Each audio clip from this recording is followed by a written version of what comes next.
अब आना जाना बंद कर देना, आराम से बैठ जाओ। मदरसे के लिए आना खाली, ठीक है। यहाँ जब भी आओ तो मदरसे के लिए आओ, ठीक है। हाँ अल्हम्दुलिल्लाह, मदरसे के आने के लिए मना नहीं है, ये मत सोचना कि नहीं आना नहीं, बराबर आते रहो, आखिर जलसे तक बराबर आते रहो। मैं पहले आपको बोल दिया।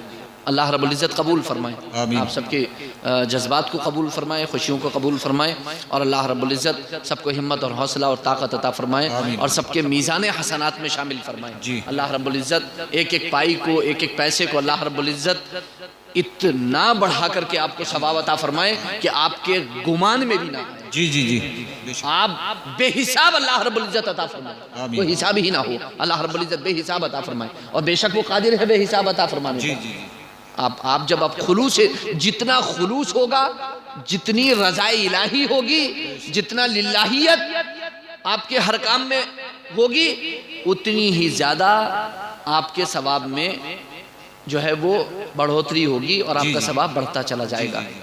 हज़रत अबू हुरैरा रदी अल्लाह ताला अन्हु से एक हदीस पहुंची कि अल्लाह रब्बुल इज़्ज़त एक नेकी का सवाब बढ़ा करके 10 लाख तक अता फरमाता है। जी, एक नेकी का सवाब बढ़ा करके 10 लाख तक अता फरमाता है।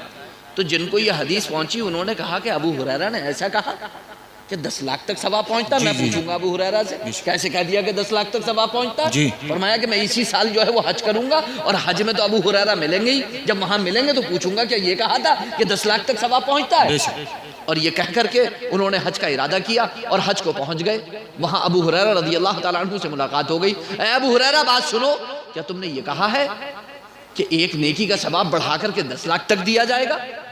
तो हजरत अबू हुरैरा रज़ी अल्लाह ताला अन्हु ने फरमाया कि मैंने तो ऐसा नहीं कहा, मैंने तो ये कहा था कि एक नेकी का सवाब बढ़ा करके 20 लाख तक अता किया जाएगा। सुभान अल्लाह, सुभान अल्लाह, 20 लाख तक क्या बात अता किया जाएगा।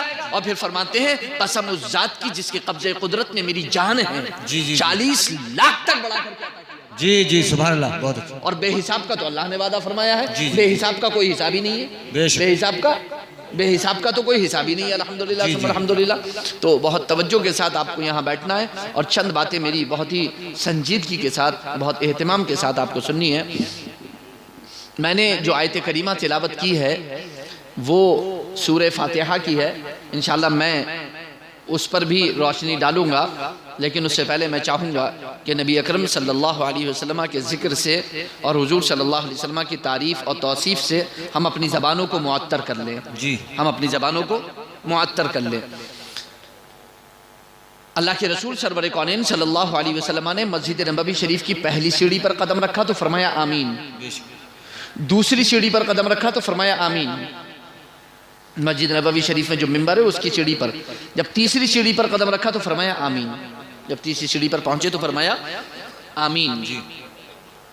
सहाबा इकराम हैरान कि आमीन तो दुआ पर कहा जाता है, अल्लाह के रसूल किस बात पर आमीन फरमा रहे? अल्लाह के रसूल ने जब सहाबा इकराम को देखा तो इरशाद फरमाया कि जिब्रील आए थे और उन्होंने 3 दुआएं की। जिब्रील आए थे, उन्होंने 3 दुआएं की। नंबर 1, जो मेरा नामे नामी इसमें गिरामी सुने और दुरूद ना पढ़े वो हलाक हो जाए। जी। नंबर 2, जो माह रमज़ानुल मुबारक को पाए और रोजे ना रखे वो हलाक हो जाए। नंबर 3, जो वालिदैन का बुढ़ापा पाए, खिदमत करके जन्नत हासिल ना करे वो हलाक हो जाए। उस पर मैंने फरमाया आमीन।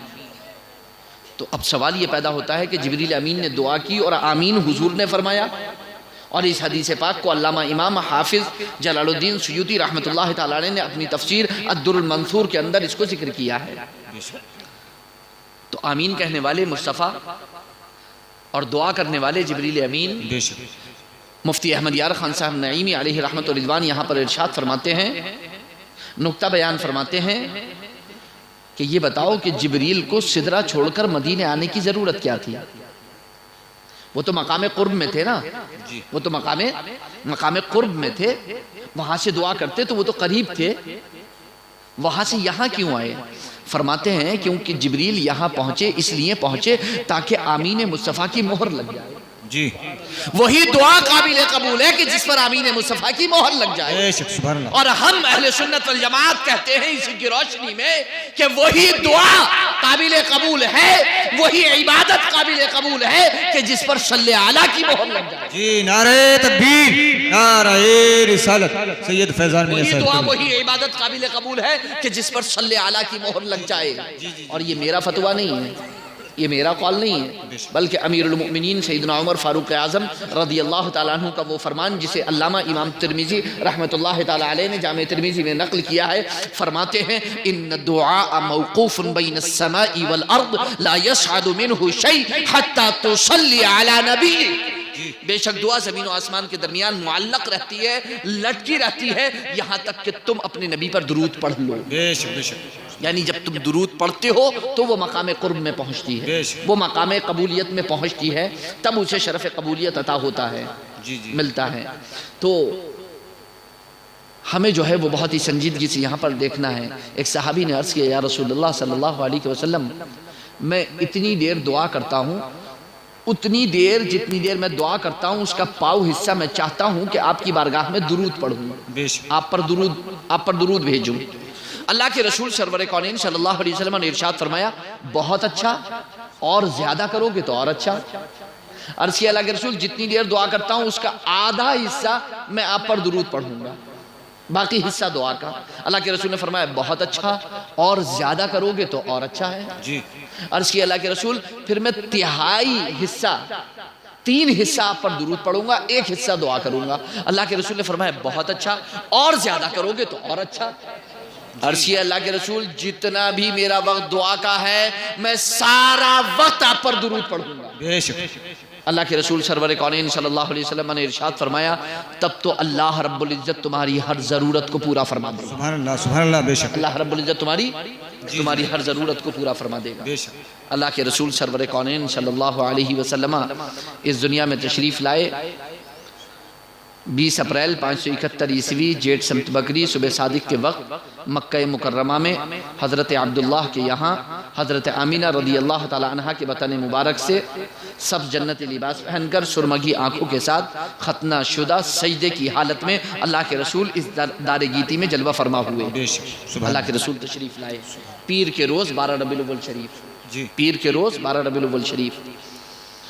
यहाँ पर बस इतनी सी मेरी गुजारिश करना चाहूँगा आपसे कि हमारे ये छोटे छोटे बच्चे यहाँ पर मौजूद हैं, बड़े भी मौजूद हैं, आप सब मौजूद हैं, लेकिन कभी इतना सोच के देखना आप कि आपने अपनी ज़िंदगी में 5 वक्ता नमाज पढ़ी है, बेशक पढ़ी है, आपने कुरान की तिलावत की है, बेशक की है, आपने हज भी किया है, बेशक किया है, और आपने जो है वो उलमा की तकरीरें भी सुनी हैं, बेशक सुनी हैं, आपने ये सब कुछ किया है। लेकिन क्या एक बार भी आपने ये जानने की कोशिश की कि हमारे नबी सल्लल्लाहु अलैहि वसल्लम की प्यारी प्यारी अदाएँ क्या हैं, हमारे नबी सल्लल्लाहु अलैहि वसल्लम की आदात क्या हैं, अतवार क्या हैं, फ़ज़ाइल क्या हैं, खसाइल क्या हैं, शमाइल क्या हैं, खसाइस क्या हैं? जी आपने हदीस की किताबें मौजूद हैं, कुरान करीम मौजूद है, लेकिन अल्लामा इमाम तिरमिज़ी रहमतुल्लाह ताला अलैह ने एक किताब लिखी अश-शमाइलुल मुहम्मदिया के नाम से, शमाइल मुहम्मदिया के नाम से। किस नाम से लिखी? शमाइल मुहम्मदिया के नाम से। अब उसके उर्दू तर्जमे होकर शमाइल मुस्तफ़ा के नाम से, खसाइल मुस्तफ़ा के नाम से, खसाइस मुस्तफ़ा के नाम से, बहुत सारे नामों से मार्केट में वो किताब उर्दू में दस्तयाब है। लेकिन और बहुत सारे उलमा ने इस टॉपिक पर किताबें लिखी हैं। अल्लामा इमाम जलालुद्दीन सुयूती रहमतुल्लाह ताला ने अल खसाइसुल कुबरा पूरी लिखी है, बहुत ही अछूती और निराली किताब है। लेकिन मैं यहाँ पर सिर्फ इतनी तवज्जो आपको दिलाना चाहता हूँ कि इमाम तिरमिज़ी रहमतुल्लाह ताला अलैह और दीगर उलमा ने जो शमाइल पर किताबें लिखी हैं उसमें बयान क्या किया है? नमाज के बारे में नहीं, रोज़े के बारे में नहीं, हज के बारे में नहीं, ज़कात के बारे में नहीं, सदक़ात व खैरात के बारे में नहीं। फिर आखिर उन्होंने उस किताब में बयान क्या किया है? और तमाम की तमाम बातें उन्होंने सही अहादीस करीमा से बयान की है, सहाबा इकराम से बयान की हैं, टोटल बातें। हत्ता कि इमाम तिरमिज़ी की किताब में 56 बाब हैं, 56 बाब हैं अलग अलग। आखिर उन्होंने उसमें बयान किया जब नमाज, रोज़ा, हज, ज़कात इसके मसाइल अहकाम बयान नहीं किए तो फिर आखिर कौन सी बातें होंगी जो उन्होंने उसमें जिक्र की? जी कोई कुछ बातें कोई तो बात होगी ना, नमाज, रोजे, हज, ज़कात से वगैरह से, ये जो इस्लामी अहकाम है, मसाइल है, इनसे हटकर कुछ ऐसी बातें होंगी जो उन्होंने अपनी किताब में जिक्र की, जिसके लिए उन्हें किताब लिखना पड़ी। जी जी बाकायदा इतने बड़े इमाम बुखारी के शागिर्द, सिहाह सित्ता के इमाम, इतने बड़े मुहद्दिस, उन्होंने किताब लिखी, कुछ तो उसमें बयान किया होगा ना। जब नमाज का बयान नहीं है, रोजे का नहीं है, हज का नहीं है, ज़कात का नहीं है, सदक़ात व खैरात का नहीं है, निकाह, शादी बियाह, तलाक के मसाइल नहीं है, तो फिर क्या बयान किया है उन्होंने? लिखा क्या है किताब में? तो जानते हो इन उलमा ने अपनी किताबों में क्या लिखा है?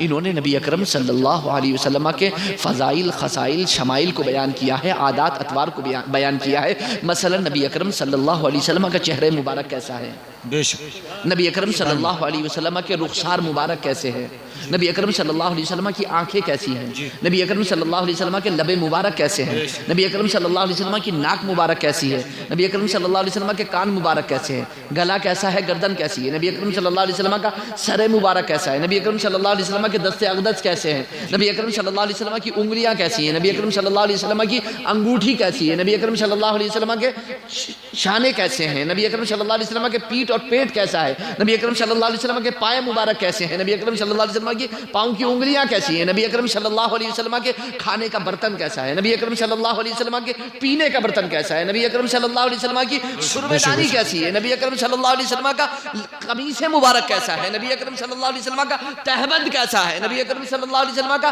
इमामा कैसा है, नबी अकरम सल्लल्लाहु अलैहि वसल्लम के सवारी कैसी है, नबी अकरम सल्लल्लाहु अलैहि वसल्लम के सवारी पर रखने वाली ज़ीन कैसी है, नबी अकरम सल्लल्लाहु अलैहि वसल्लम की जाय नमाज कैसी है, नबी अकरम सल्लल्लाहु अलैहि वसल्लम की तलवार कैसी है, नबी अकरम सल्लल्लाहु अलैहि वसल्लम के जो हथियार इस्तेमाल फरमाते हैं वो कैसे हैं, नबी अकरम सल्लल्लाहु अलैहि वसल्लम मेहमानों से कैसे मिलते, मुलाकात कैसे करते, नबी अकरम सल्लल्लाहु अलैहि वसल्लम का चेहरा चमकता कैसा, नबी अकरम सल्लल्लाहु अलैहि वसल्लम कौन सी खुशबू इस्तेमाल फरमाते, क्या क्या, हर एक चीज़ को इन उलमा ने सही अहादीस करीमा की रोशनी में बयान किया है। बेशक क्या इन बातों का जानना हमारे लिए ज़रूरी नहीं है? ये वो बातें हैं खुदा की कसम जो इश्क़ मुस्तफ़ा को आपके दिल में उतार देंगे। जी।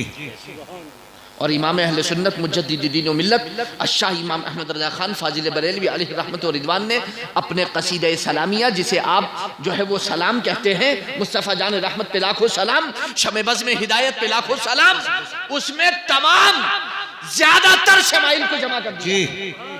क्या है ये? पतली पतली गुले कुद्स की पत्तियां, उन लबों की नज़ाकत पे लाखों सलाम। सुभान अल्लाह। ये अहादीस करीमा से ही तो बयान किया है उन्होंने। दूर नज़दीक के सुनने वाले वो कान काने लाले, करामत पे लाखों सलाम। तो कुल जहां मिल्क और जो की रोटी ग़िज़ा, उस शिकम की क़नाअत पे लाखों सलाम। यही तो बयान किया इमाम तिरमिज़ी ने और दीगर मुहद्दिसीन ने कि हुजूर रोटी कैसी तनावुल फरमाते थे, कौन सी रोटी पसंद फरमाते थे, गोश्त कहाँ का गोश्त पसंद फरमाते थे अल्लाह के रसूल सरवर कौन सल्लल्लाहु अलैहि वसल्लम।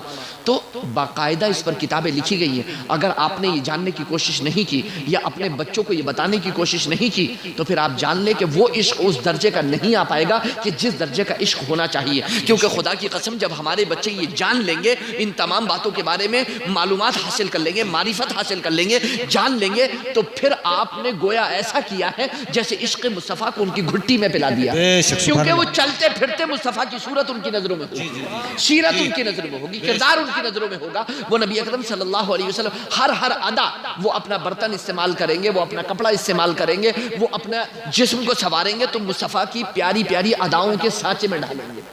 जी, जी। तो ये बहुत ज़्यादा ज़रूरी चीज़ है, हमें समझने की ज़रूरत है, हमें देखने की ज़रूरत है। अल्लाह के रसूल सरवर कौनैन सल्लल्लाहु अलैहि वसल्लम को अल्लाह रब्बुल इज़्ज़त ने इतना हसीन व जमील बनाया कि उन जैसा किसी माने जना नहीं। बेशक उन जैसा किसी माने